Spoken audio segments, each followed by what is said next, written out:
नमस्कार, उत्तराखंड का ये बुलेटिन देख रहे हैं आप और मैं हूं आपके साथ शिववन शर्मा। तो चलिए शुरुआत करेंगे बुलेटिन की। राजधानी देहरादून में आज पहला अंतर्राष्ट्रीय प्रवासी उत्तराखंडी सम्मेलन शुरू हो चुका है और 17 अलग अलग देशों में रहने वाले प्रवासी उत्तराखंडी जो हैं वो इस सम्मेलन में शामिल होने के लिए देहरादून पहुंचे। साथ ही विदेश में विभिन्न क्षेत्रों में छाप छोड़ने वाले प्रवासियों का उत्तराखंड पहुंचने पर भव्य और दिव्य स्वागत किया गया। बता दें कि उत्तराखंड के विकास में प्रवासियों की भागीदारी सुनिश्चित करने के लिए अंतर्राष्ट्रीय प्रवासी उत्तराखंडी सम्मेलन का आयोजन किया गया और साथ ही साथ आज मुख्यमंत्री पुष्कर सिंह धामी द्वारा इस सम्मेलन का उद्घाटन भी किया गया। सम्मान को आगे बढ़ाया है, नाम रोशन किया है। आपकी मेहनत, उपलब्धियां और दुनिया में उत्तराखंड का नाम रोशन करने में आप सभी ने जो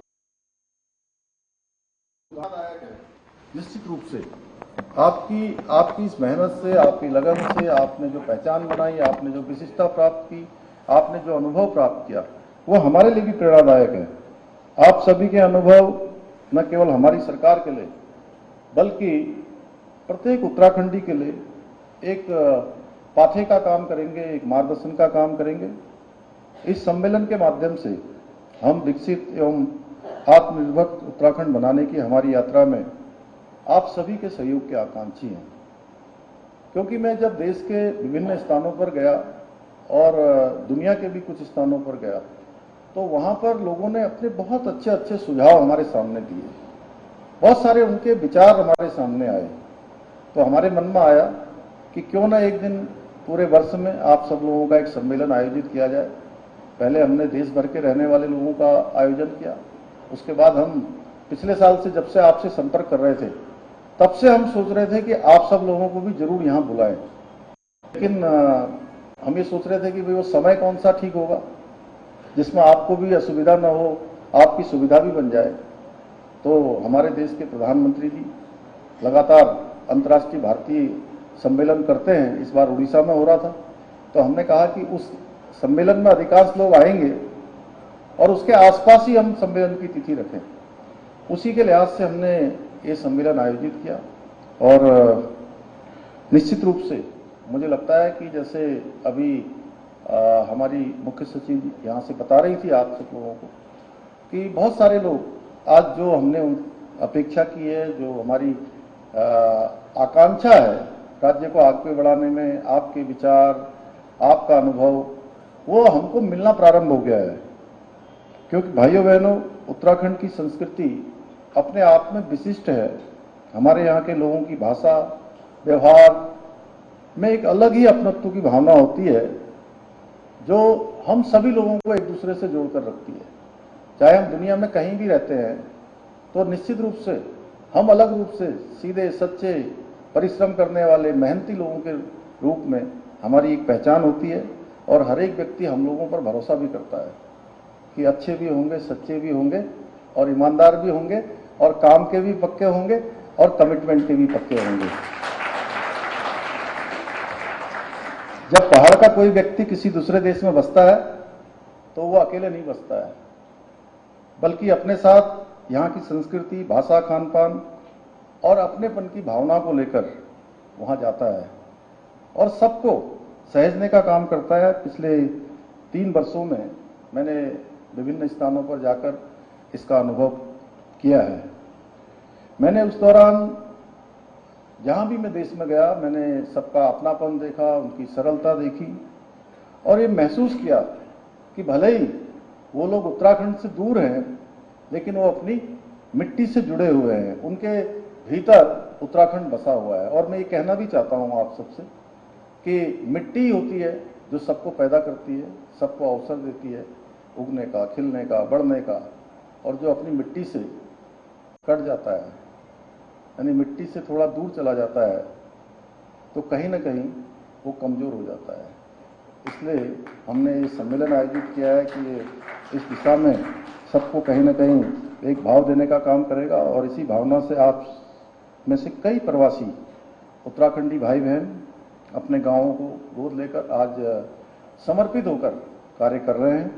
वो अत्यंत ही प्रेरणादायक है और सराहनीय। आज मैं इस मंच से अपने गांव को गोद लेकर उसे विकसित बना रहे शैलेश उप्रेती जी आए हैं। शैलेश जी अभी नहीं। शैलेश उप्रेती जी, नीतू अधिकारी जी, देव रतुड़ी जी, विनोद जैथुरी जी, गिरीश पंत जी, डॉक्टर ए.के. काला जी, बीपी अंथवाल जी, एमपी भट्ट जी, डॉक्टर वीरेंद्र रावत जी, प्रदीप सती जी और हिमानी शिवपुरी जी का विशेष रूप से मैं धन्यवाद करना चाहूँगा। और एक पहल हमने जो शुरू की है उसको आप सब लोगों ने आगे बढ़ाने का काम किया है। ये मैंने कुछ नाम लिए हैं, लेकिन अभी सुधांशु जी हमारे प्रिंसिपल सेक्रेटरी साहब बता रहे थे मुझे कि ऐसे हमारे पास कितने, सुधांशु जी कितने, 25 से 30 नाम अभी तक इनके पास आ गए हैं और ये संख्या लगातार बढ़ रही है। महत्व संख्या का नहीं है, महत्व इस बात की है कि एक शुरुआत हुई है। मैं आप सभी को विश्वास दिलाता हूं कि आपके इन सराहनीय प्रयासों में हमारी सरकार हर संभव प्रयास करेगी, क्योंकि पिछली बार जब हम भारतीय जो देश के अंदर रहने वाले हमारे प्रवासियों का सम्मेलन कर रहे थे तो बहुत सारे लोग आए थे कि हम कैसे अपने गाँव को गोद ले सकते हैं, इसकी क्या प्रक्रिया होगी। तो उसके लिए पूरा का पूरा एक हम लोगों ने वो बना दिया है और एक पूरा सेल भी गठित कर रहे हैं, प्रवासी प्रकोष्ठ भी हम गठित करने जा रहे हैं, उसकी भी हमारी सारी तैयारियां चल रही हैं। भाइयों बहनों, आप सभी लोग जानते हैं कि हमारे देश के यशस्वी प्रधानमंत्री आदरणीय नरेंद्र मोदी जी ने वर्ष 2047 तक भारत को विकसित भारत बनाने का संकल्प लिया है और इस महान संकल्प को लेकर आज हर एक देशवासी और हर एक भारतीय जो विदेशों में भी रहते हैं वो इस संकल्प की पूर्ति के लिए काम कर रहे हैं और भारत को एक विकसित राष्ट्र बनाने के लिए उस संकल्प को पूरा करने में उत्तराखंड भी अपनी महत्वपूर्ण भूमिका निभा रहा है। आज प्रधानमंत्री जी के मार्गदर्शन में और ये आप सबको बताते हुए ये खुशी भी हो रही है कि प्रधानमंत्री जी के हृदय में उत्तराखंड बसता है और सच में हर एक उत्तराखंड वासी के हृदय में भी हमारे प्रधानमंत्री जी रहते हैं और हम जितनी भी अपनी समस्याएं हैं, हमारे लिए जो होने वाले काम हैं, उसके लिए जब भी प्रधानमंत्री जी के पास गए हैं उन्होंने कभी भी हमें निराश नहीं किया है।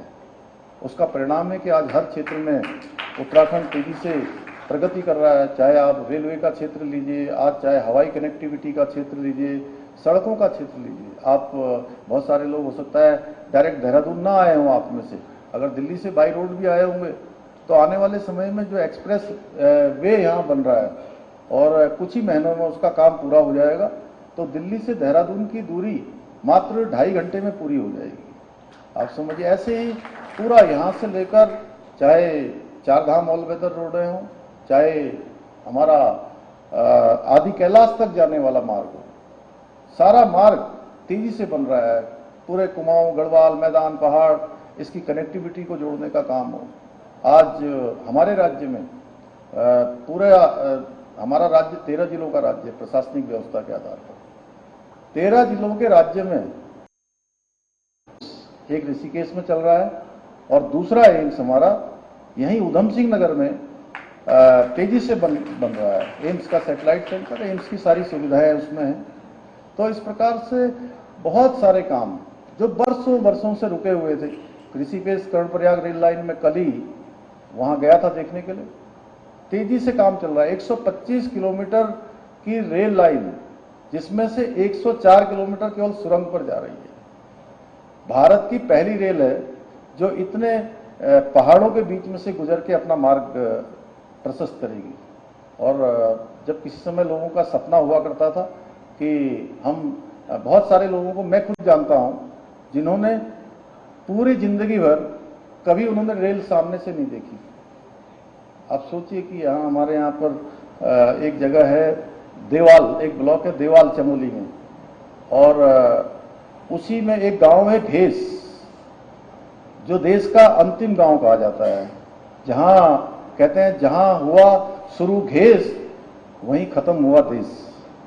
वहां के एक बार बच्चे आए थे, मैं थोड़ा वैसे तो थोड़ा आप लोगों का समय आज दिन भर का है और बहुत महत्वपूर्ण आप लोगों ने चर्चा करनी, लेकिन मैं छोटी सी एक घटना आपको बता देता हूं। आज से करीब 5 साल पहले मैं भी एक विधायक के रूप में यहाँ विधानसभा में था, तो कुछ बच्चे आए थे वहाँ के घेस क्षेत्र के, वो उसके लिए आए थे, क्या वो टूर जो होता है जिसमें बच्चों को सब दिखाया जाता है कि ये कौन कौन से संस्थान हैं, तो बच्चे मुझे भी मिल गए। तो मैंने उन बच्चों से पूछा कि आप लोग कहाँ कहाँ जाने वाले हैं आज? तो उन्होंने मुझे बताया कि हम राजभवन जाएंगे, हम मुख्यमंत्री निवास जाएंगे, हम ONGC देखने जाएंगे, FRI देखेंगे और IMA में जाएंगे। और मैंने कहा और बताओ? तो बोले और हम रेल देखने जाएंगे। तो आप समझिए कि बहुत सारे बच्चों ने, बहुत सारी हमारी माताओं बहनों ने पूरी जिंदगी भर सामने से रेल नहीं देखी होगी, और आप साक्षात यहाँ से रेल से आएंगे। और मैं कल पूछ रहा था, वहाँ के विधायक जी थराली वाले गोपाल राम टमटा जी और अनिल नौटियाल जी मेरे साथ थे। मैंने कहा अनिल भाई, आप अभी यहाँ से कर्णप्रयाग से ऋषिकेश कितने घंटे में पहुँचते हैं? तो उन्होंने कहा लगभग 4 घंटे लग जाते हैं। और मैंने कहा तो ये आप सीधी तस्वीरें जो है वो अंतर्राष्ट्रीय प्रवासी उत्तराखंडी सम्मेलन से देख रहे थे, जहां पर पुष्कर सिंह धामी द्वारा इस सम्मेलन का उद्घाटन किया गया। और उद्घाटन करने के बाद जो वहां पर लोग मौजूद थे, जो बाहर के लोग यहां पर पहुंचे थे, उनको संबोधित भी किया गया और लगातार उत्तराखंड सरकार और केंद्र सरकार की उपलब्धियों को एक एक कर गिनवाया गया। इसी बीच आगे बढ़ जाएंगे। देहरादून नगर निगम लगातार शहर में हाउस टैक्स को लेकर एक अभियान चला रही है और टैक्स अधिकारी पूनम रावत ने बताया है कि नगर निगम ने अप्रैल 2024 से अभी तक 32 करोड़ रुपए का हाउस टैक्स वसूल लिया है। उन्होंने बताया कि हाउस टैक्स को लेकर शहर में विभिन्न जगहों पर कैंप लगाए गए और साथ ही विभाग की ओर से ऑनलाइन व्यवस्था भी की गई। उनका कहना है कि टैक्स समय पर जमा नहीं करने वालों को नोटिस भी दिए जा रहे हैं। देखिए, इस साल की अगर हम बात करें तो पिछले 1 अप्रैल से और अभी तक हम लोग लगभग 32 करोड़ की वसूली कर चुके हैं। जो शहर में बड़े बड़े जो व्यापारी हैं, बड़े बड़े जो हमारे हाउस होल्ड हैं, जहाँ से हमारा ज़्यादा पैसा आना है, उनको हमारे द्वारा बिल दिया जा रहा है और बिल के ज़रिए ये वसूली लगातार बढ़ती जा रही है। हमारी हर दिन के हिसाब से अगर हम देखें तो वसूली का ग्राफ बढ़ता हुआ नज़र आ रहा है। देखिए, इस साल की अगर हम बात करें तो पिछले 1 अप्रैल से और अभी तक हम लोग लगभग 32 करोड़ की वसूली कर चुके हैं। जो शहर में बड़े बड़े जो व्यापारी हैं, बड़े बड़े जो हमारे हाउस होल्ड हैं, जहाँ से हमारा ज़्यादा पैसा आना है, उनको हमारे द्वारा बिल दिया जा रहा है और बिल के ज़रिए ये वसूली लगातार बढ़ती जा रही है। हमारी हर दिन के हिसाब से अगर हम देखें तो वसूली का ग्राफ बढ़ता हुआ नज़र आ रहा है। देखिए, इस साल की अगर हम बात वहीं नगर पालिका परिषद बाड़ाहाट के ज्ञानसू क्षेत्र में भारतीय जनता पार्टी के अध्यक्ष पद के प्रत्याशी किशोर भट्ट के समर्थन में एक व्यापक जनसंपर्क अभियान चलाया गया। इस दौरान पूर्व विधायक विजयपाल सजवाण ने स्वयं प्रचार की कमान संभाली और क्षेत्र की जनता से घर घर जाकर मुलाकात की। उन्होंने किशोर भट्ट के पक्ष में मतदान करने की अपील की और साथ ही साथ सरकार के विकासवादी दृष्टिकोण को जनता के समक्ष रखा। बता दें कि इस दौरान विजयपाल सजवान ने कहा कि ज्ञानसू क्षेत्र की जनता ने सदैव मुझ पर जो विश्वास और आशीर्वाद बरसाया, वो मेरे लिए गर्व की बात है और इस क्षेत्र से मेरा गहरा जुड़ाव रहा है। और आज यहाँ के लोगों ने जिस उत्साह और तमाम चीजों को लेकर हमारा जो स्वागत किया है, वो मेरे लिए अत्यंत प्रेरणादायक साबित हुआ।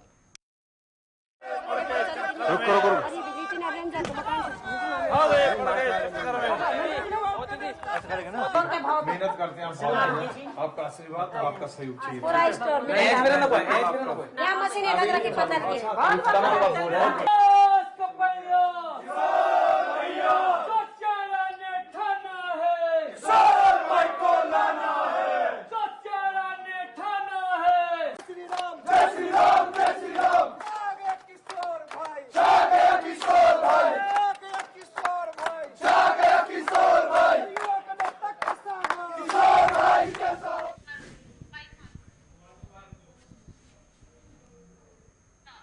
तो दिल्ली में में भारत का कार्यक्रम जो आयोजित किया गया है, इस कार्यक्रम में 3000 से अधिक युवाओं ने प्रतिभाग किया है और पीएम मोदी वहां पर पहुंचे हैं। पीएम मोदी इन युवाओं से सीधे तौर पर बात कर रहे हैं। इस बार सवाल जो है वो प्रधानमंत्री नरेंद्र मोदी इन युवाओं से कर रहे हैं। सुनिए किस तरीके की तस्वीर वहां से सामने आ रही है। खुले में शौच से मुक्त कर दिया।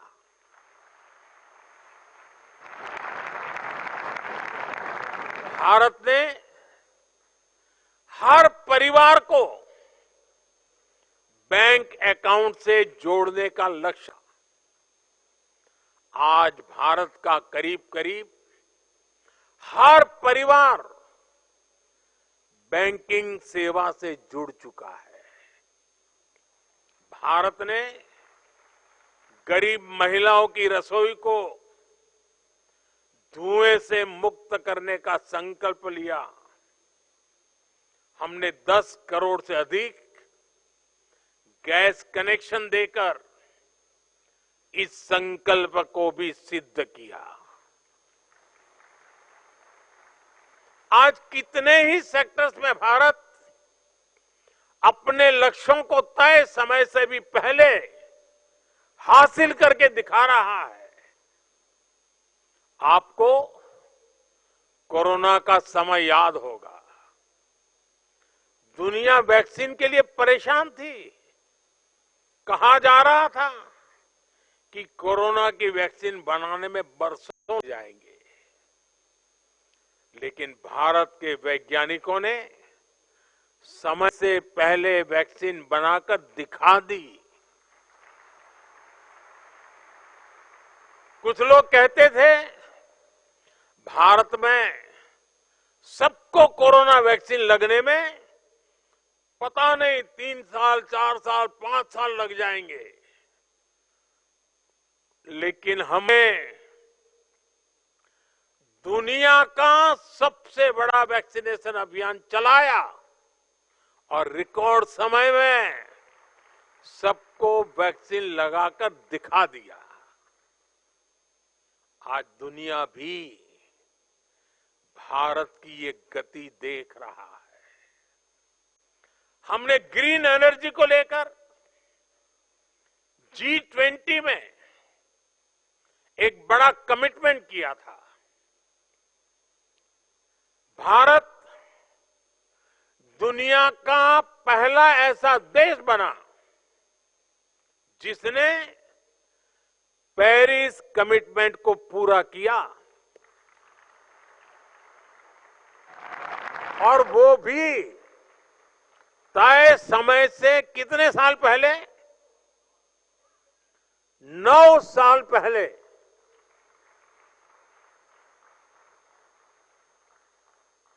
अब भारत ने 2030 तक पेट्रोल में 20% इथेनॉल ब्लेंडिंग का टारगेट रखा है। इस टारगेट को भी हम 2030 के पहले, शायद आने वाले बहुत कम समय में, उसको करने वाले हैं। भारत की ऐसी हर सफलता संकल्प से सिद्धि का ऐसा हर उदाहरण हम सबके लिए प्रेरणा है। ये सफलता हमें विकसित भारत के लक्ष्य के प्रति हमारी कमिटमेंट और लक्ष्य प्रति हमारी करीब जाने की गति तेज कर देती है। साथियों, इस विकास यात्रा में हमें एक बात कभी नहीं भूलनी है। हमें याद रखना है, बड़े लक्ष्य रखना और उन्हें हासिल करना ये सिर्फ किसी एक सरकारी मशीनरी का काम नहीं है। बड़े लक्ष्य की प्राप्ति के लिए राष्ट्र के हर नागरिक का जुटना बहुत जरूरी है और इसके लिए हमें मंथन करना होता है, दिशा तय करनी होती है। और जैसा आज सुबह जब मैं आपके प्रेजेंटेशन देख रहा था तो बीच बीच में जब बातें करते हुए मैंने एक बार बताया था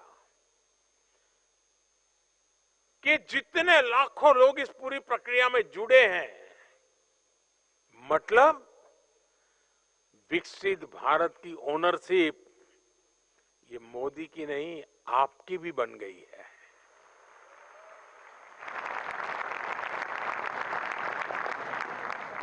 विकसित भारत यंग लीडर्स डायलॉग मंथन की इस प्रक्रिया का ही एक उत्तम उदाहरण है।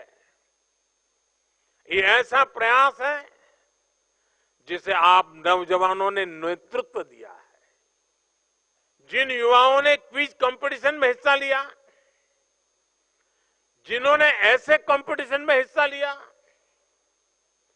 जो अभी इस कार्यक्रम से जुड़े हैं, आप सभी ने एक ओनरशिप ली, विकसित भारत के लक्ष्य की ओनरशिप। इसकी झलक उस ऐसे बुक में भी दिखती है जिसे अभी यहां लॉन्च किया गया है। इसकी झलक अभी मैंने जो 10 प्रेजेंटेशन देखे उसमें भी नजर आती है। ये प्रेजेंटेशन वाकई अद्भुत है। मन गर्व से भर जाता है कि मेरा देश का नौजवान सोचने में कितना तेज गति से आगे जा रहा है। इससे पता चलता है कि देश के समक्ष मौजूद चुनौतियों को समझने का आपका दायरा कितना व्यापक है। आपके सॉल्यूशंस में ग्राउंड रियलिटी है, ग्राउंड एक्सपीरियंस है, आपकी हर बात में मिट्टी की महक है।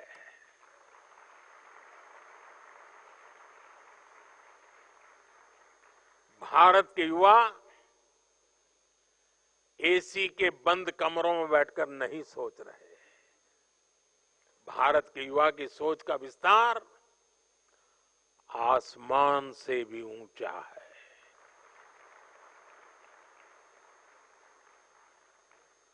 मैं कल रात को, आप में से कुछ लोगों ने जो मुझे वीडियो भेजे होंगे, ऐसे ही मैं देख रहा था। जिनके साथ आप सीधी चर्चा में हुई, उन अलग अलग एक्सपर्ट्स की आपके बारे में राय सुन रहा हूं। मंत्रियों से बातचीत में, पॉलिसी से जुड़े लोगों से बातचीत में, विकसित भारत के प्रति आपकी इच्छा शक्ति मैं उन चीजों में महसूस करता था। यंग लीडर डायलॉग की इस पूरी प्रक्रिया से मंथन के बाद जो सुझाव निकले, भारत के युवाओं के जो आइडियाज अब देश की नीतियों का हिस्सा बनेंगे, विकसित भारत को दिशा देंगे। मैं देश के युवाओं को इसके लिए बहुत बहुत बधाई देता हूं। साथियों, मैंने लाल किले से 1 लाख नए युवाओं को राजनीति में लाने की बात कही है।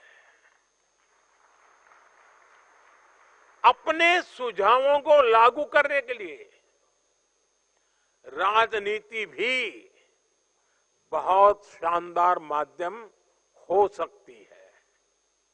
मुझे विश्वास है आप में से ही अनेकों नौजवान राजनीति में भागीदारी के लिए भी आगे आएंगे। साथियों, आज आपसे बात करते हुए मैं विकसित भारत की एक भव्य तस्वीर भी देख रहा हूं। विकसित भारत में हम क्या देखना चाहते हैं, कैसा भारत देखना चाहते हैं,